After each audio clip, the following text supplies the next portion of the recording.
Hello friend, स्वागत है आपका मेरे इस यूट्यूब चैनल में। और आज हम जो सीखेंगे वो है फॉलिक एसिड के बारे में।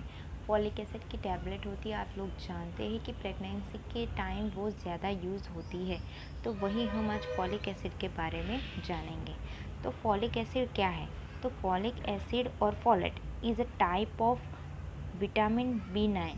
विटामिन B9 का टाइप है वो, एक टाइप है विटामिन बी के। जो अलग अलग टाइप आते हैं उसमें से वो विटामिन B9 है, फॉलिक एसिड जो है वो।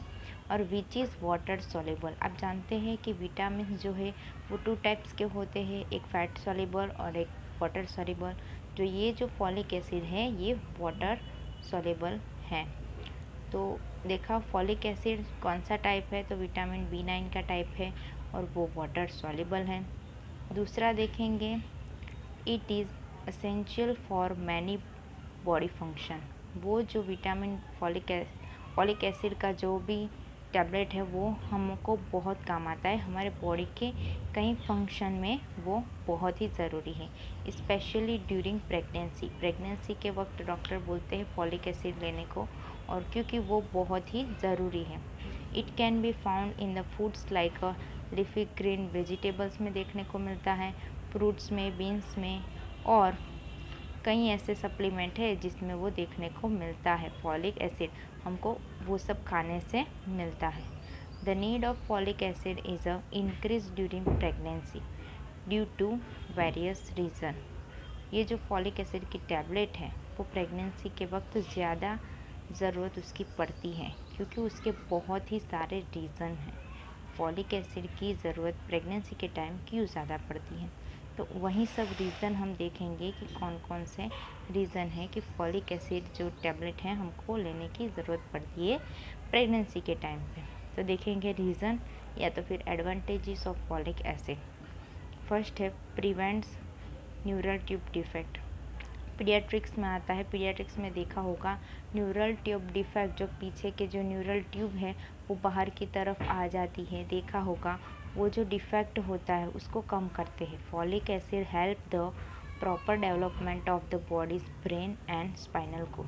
हमारा जो ब्रेन है और स्पाइनल कोड है वो बेबी का अच्छे डेवलप करने में फॉलिक एसिड जो है वो हेल्प करता है, और उसकी वजह से प्रिवेंट बर्थ डिफेक्ट, बर्थ के जो स्पाइनल बाइफिडा या एनेंसिफेली, वो सब जो डिफेक्ट है उसको कम करता है, उसको प्रिवेंट करता है। कौन? Folic acid. अब हम दूसरा रीज़न देखेंगे, help in red blood cell production. ये जो फॉलिक एसिड है वो रेड ब्लड सेल के प्रोडक्शन को बढ़ाता है। It supports the production of red blood cell which prevent anaemia. Anaemia जिसमें लो हीमोग्लोबिन हो जाता है उसको प्रिवेंट करता है in the mother during pregnancy. Pregnancy के टाइम मदर में एनीमिया देखने को मिलता है, क्योंकि उस वक्त सिर्फ मदर को ही ब्लड नहीं चाहिए, बेबी को भी ब्लड चाहिए। तो उसकी वजह से जो ब्लड सेल जो हो कम हो जाते हैं और मिल नहीं पाते हैं मदर को, तो मदर को प्रेगनेंसी के टाइम पे एनीमिया हो सकता है, लो हीमोग्लोबिन हो सकता है। आगे हम रीज़न देखेंगे, protect the baby from birth defect.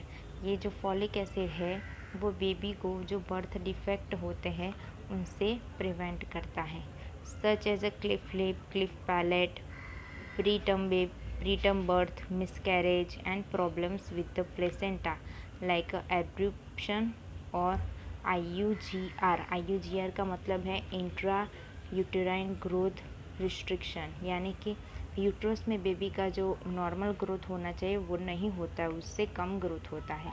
तो ये सब जो बर्थ डिफेक्ट है उन सब से प्रिवेंट करता है फॉलिक एसिड। आगे देखेंगे, prevent growth problem in the वूम। Growth problem हमने देखा IUGR उसको प्रिवेंट करता है।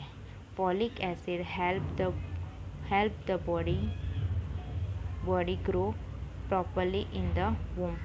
बॉडी में वूम के अंदर जो उसका प्रॉपर डेवलपमेंट होना चाहिए वो करवाने में मदद करता है। पांचवा देखेंगे, supports DNA repair and cell growth. वो क्या करता है? DNA को रिपेयर करता है और सेल के ग्रोथ को बढ़ाता है। It plays a key role in the production and repair of the DNA and help in the growth of the placenta के जो ग्रोथ में हेल्प करता है। रिड्यूस रिस्क ऑफ डिसीज़ का जो रिस्क है उसको कम करता है। Enough folic acid intake can reduce the risk of condition like preeclampsia, heart stroke, Alzheimer's and some type of cancer. Mother को काफ़ी जो रिस्क होते हैं डिसीज़ के उन सब से रिड्यूस करता है, जैसे कि प्रीएक्लेम्शिया, उसमें उसका मदर का जो ब्लड प्रेशर है वो लो हो जाता है और ऐसी सब कंडीशन देखने को मिलती है। हार्ट स्ट्रोक से प्रिवेंट करता है। अल्जाइमर, जिसमें हमारी मेमोरी धीरे धीरे लॉस होने लगती है, और अदर टाइप्स के कैंसर, उन सब से जो फॉलिक एसिड है वो प्रिवेंट करता है। आगे देखेंगे recommended daily dose of folic acid का डोज कितना लेना चाहिए। तो वाइल ट्राइंग टू कंसीव, अगर कोई लेडीज़ है, कोई वुमन है जो बेबी कंसीव करना चाहती है, उसका ट्राई कर रही है, तो उस टाइम उसको जो यहाँ दिखा है 400 माइक्रोग्राम्स पर डे उसको फॉलिक एसिड लेना चाहिए।